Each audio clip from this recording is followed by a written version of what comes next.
Story 1. I was closed off and emotionally unavailable. She was right.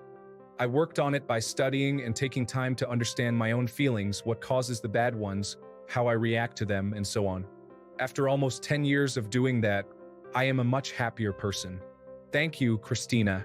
Story 2. I'm evil, selfish, ungrateful, annoying, not right in the head, a stupid fat chav. I'm reassured by everyone else in my life that I'm not any of those things. He told me this while we were married too. Story 3. I got upset when I found out he was cheating on me. That's my bad. I should have handled it with grace and asked him if he needed a cookie and warm milk after going through that. Story 4. According to him, nothing. We would just be better as friends. Of course, he never spoke to me again after that, even when he started dating my best friend at the time. Story 5. I am just an all-around piece of poor quality, according to my ex. Edit, to be fair, she is not wrong. I was an all-around piece of poor quality, so the person she knew is who she still sees when we have to meet. Story 6. I was not at my best. And after we ended our relationship, I took a long, hard look at myself and realized she was mostly right. I really was not behaving well. Fortunately, I was able to address all the things she disliked about me and transformed into the sort of confident, humorous, and caring man I believe women appreciate. And, of course, at the exact moment I achieved this transformation, I met the woman I've been with for the last 25 years. She helped in refining the rough edges that were left, and now I feel like the man I was always meant to be. Story 7. Controlling and crazy. But he was cheating on me and got another girl pregnant. I found panties in his bed. I was dumb to stay through it all, but for all that, I am controlling and crazy. Story 8. I wasn't supportive enough. I wouldn't sit in his room at his mom's house alone all weekend while he was out working. I was probably sleeping around. I went out with my friends while he was working. I wanted too much from him. I wanted him, a 27-year-old, to move out of his mom's house. Story 9. Addict, childish, refused to acknowledge boundaries. In my own head too much and too clingy. I've got to find what makes me happy.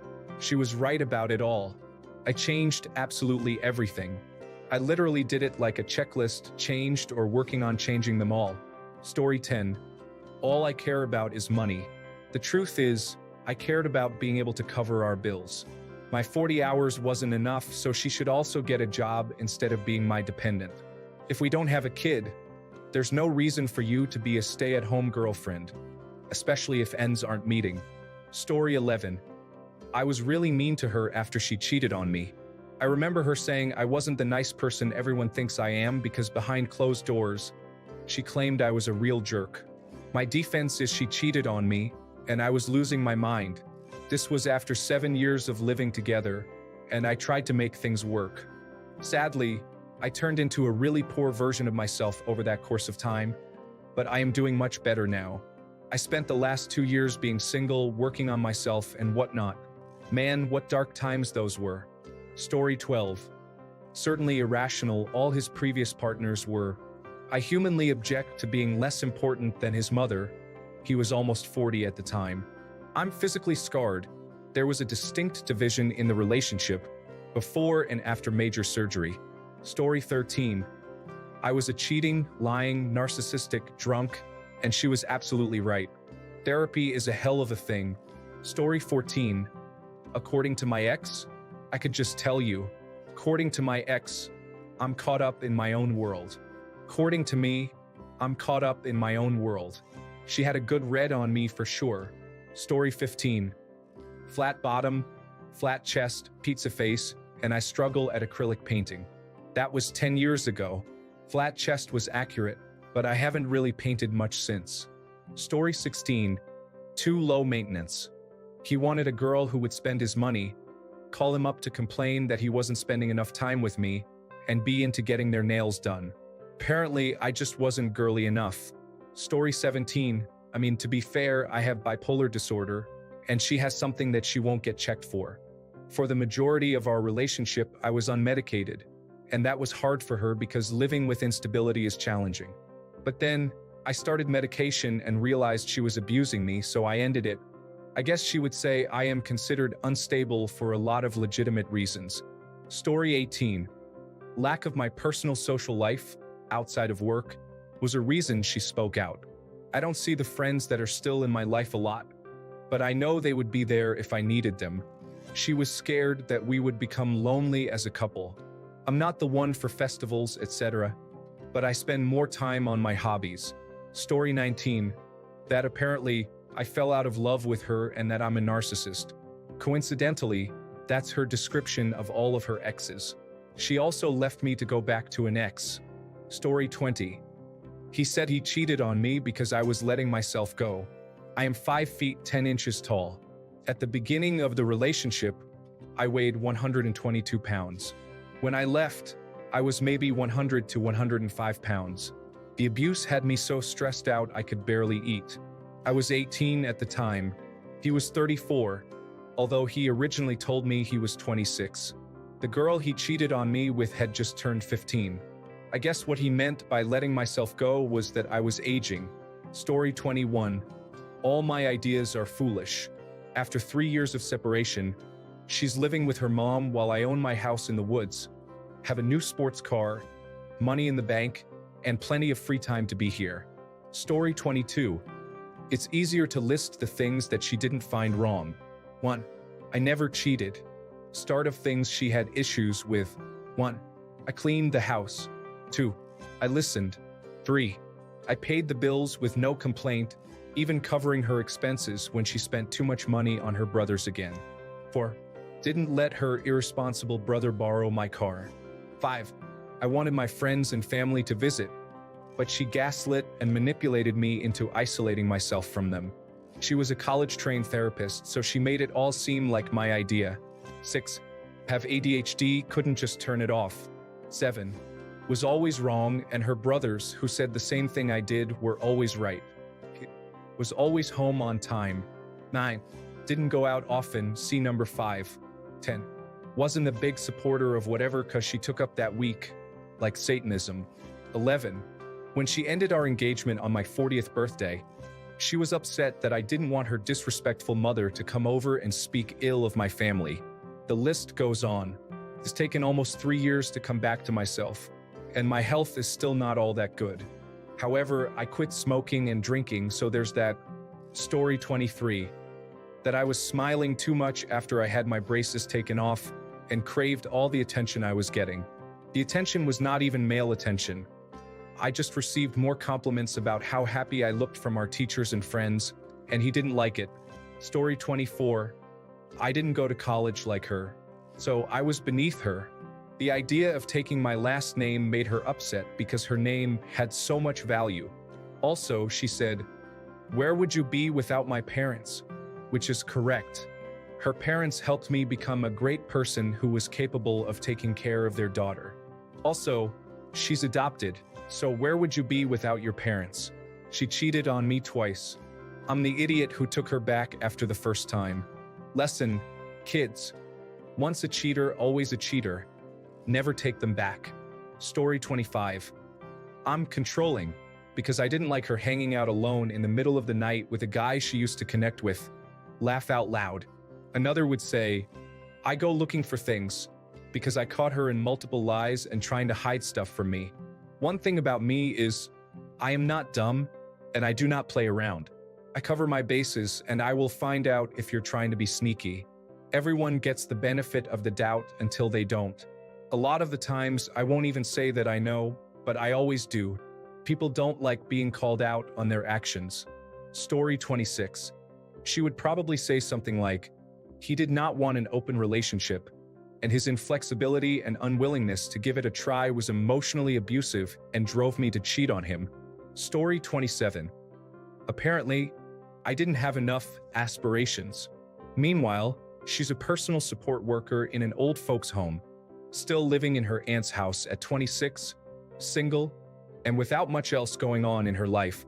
I'm a construction foreman for a very large company, overseeing a lot of new homes being built. I also have a loving partner of 5 years, with plans on being together forever. I also have the best dog in the world, and my girlfriend has her cat who also lives with us now. Granted, when she broke up with me, I was 19 years old and working as a cashier at a grocery store. I was also doing a lot of mushrooms and discovering the meaning of life. But she also wasn't doing anything at the time other than finishing high school because she didn't graduate on time and she was unemployed at the time. So it really bugged me at the time because the way it sounded was that she just wanted a guy who was further ahead in life with a bigger career to sort of carry her through life instead of having an equal partner in life. Story 28. Being vulnerable here, but everything is about you is something I'm working on. I'm not an unpleasant person, but I definitely forget to appreciate others at times. Again, working on this and growing every day. Story 29. It depends on which one you ask. The most recent one was because I was a bad parent. Before that, I was the biggest narcissist she had ever met. I was too friendly with members of the other sex. I am bisexual, but chatting to other men wasn't an issue. I wouldn't support her drug addiction. My favorite one, though, by far, was that my depression was too deep for me to be able to love anyone, so she wouldn't love me. That one hurt. Story 30. I'm bipolar and have anger issues. Her words exactly, laugh out loud. Nothing was wrong with her, though, of course, and even though I broke up with her, she dumped me. Story 31. I've gained 11 pounds in 6 years and I didn't use enough makeup. Also, every reason he gave to me was from his mother. He couldn't even come up with reasons for breaking up himself. Story 32. I was self-absorbed and kind of a neglectful, inconsiderate boyfriend. They weren't wrong. I did some real soul-searching going into my next relationship. That next one is now 17 years strong, so I think it worked out all right. Story 33. I'm too broken by trauma to be happy, at least shortly after I left him. Later, it was claimed that I was manipulative and a gold digger, unsure if I'm still traumatized. My partner strongly disagrees with all those sentiments. Story 34. One girl I broke up with yelled at me while walking out my door. Good for me. Your dick is too big anyway. Honestly, I'm only ever so slightly above average, but we were young and inexperienced, so there was a time where she hurt herself while on top. Still, it was not quite the burn she seems to have thought it was. Story 35. I'm self-centered for wanting to relax after 12-hour days at work. I don't do enough around the house, like dishes and laundry, but she was a stay-at-home mom and the kids went to school. I'm an alcoholic, though I discovered I drank so much because that was my coping mechanism for her abusiveness. Thanks, therapy. I do whatever I want, except she didn't let me talk to friends, didn't let me talk to coworkers, didn't let me play video games, didn't let me read books, didn't let me listen to my music, didn't let me watch the stuff I wanted to, and didn't let me have time alone. So, story 36. I did all the things she specifically asked. I did and didn't do things she said she didn't like. What I didn't cater for is that, at any moment, these likes and dislikes can be reversed, discarded, or pretended to never have happened. So, in a nutshell, not listening. Story 37. Jealous.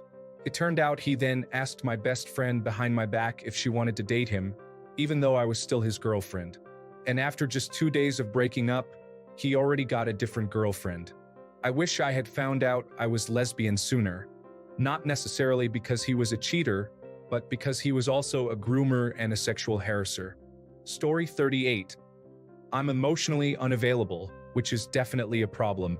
I don't like to be touched all the time, so physical affection wasn't as common. But I'm working on myself. I know where I'm an issue. Story 39. Absolutely nothing.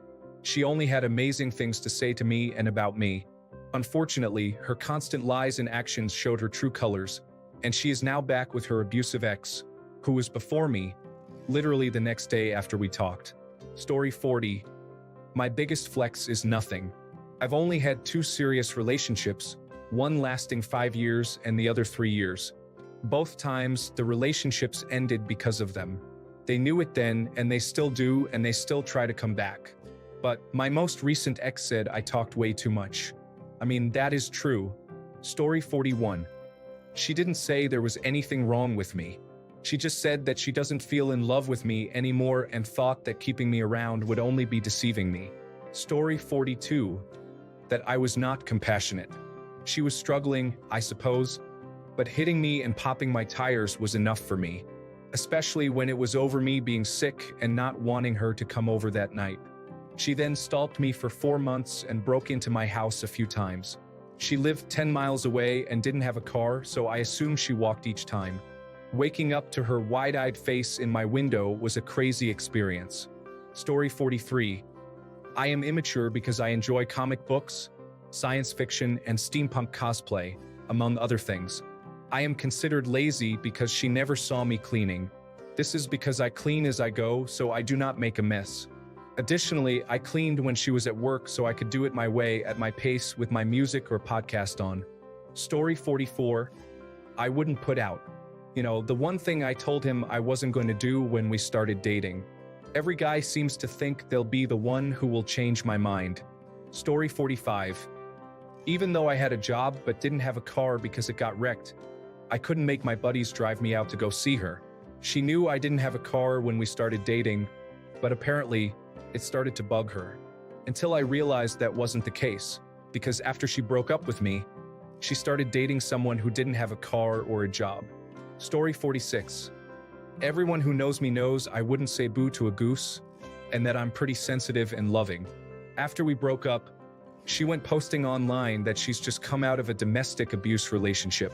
It hurt for a bit, but when everybody confirmed they know me, and some people said she's done this sort of thing before, I accepted it. Story 47.